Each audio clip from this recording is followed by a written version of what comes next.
हाय रे मन मोहनी I love you.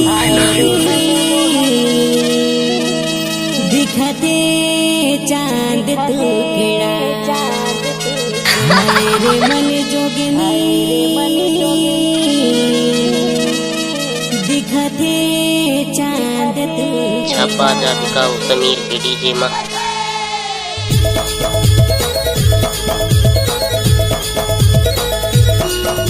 DJ Ram Prasad Dhole बरतोला वाले।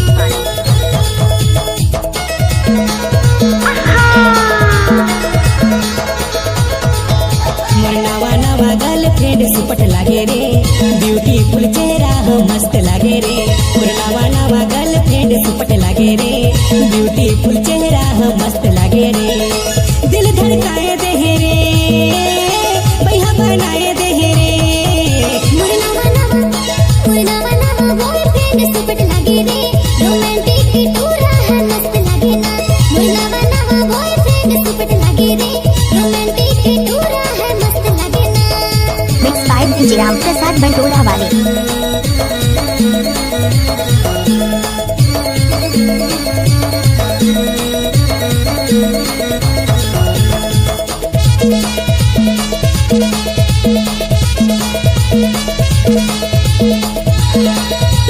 डीजे राम प्रसाद बरतोला वाले। चढ़ती उमरिया है कातिल अदा भोली मजा दो आँखें मानसा सबले अलग है सबले जुदा मुस्का के देखे आ जाते मजा चढ़ती उमरिया है कातिल अदा भोली मजा दो आँखें मानसा सबले अलग है सबले जुदा मुस्का के देखे आ जाते मजा। तो कैसे मुला डीजे राम प्रसाद ढोले बरतोला वाले। नवा नवा गर्लफ्रेंड सुपट लागे रे ब्यूटीफुल चेहरा है मस्त लागे रे नवा नवा बॉयफ्रेंड सुपट लागे रे रोमांटिक टूरा है मस्त लागे ना। DJ Ram Prasad Dhole sound बरतोला।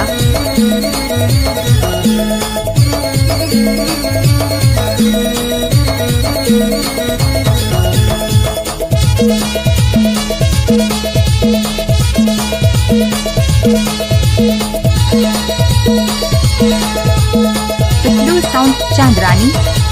पहले मिलन माना जरे लड़ी गे जाने खातिर हिया में गड़ी गे लागते ऐसे कि माया जुड़ी गे मन के परवना है कहाँ उड़ी गे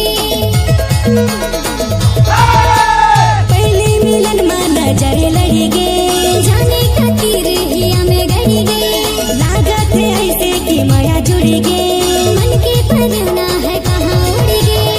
जानता तोर बिना ना अब एक पल भी मोला नहीं सुहाए तोरिच कस मोरो हाल है आज मोर नवा नवा बॉयफ्रेंड सुपट लागे रे रोमांटिक टूरा है मस्त लागे ना नवा नवा बॉयफ्रेंड सुपट लागे रे रोमांटिक टूरा है मस्त लागे ना।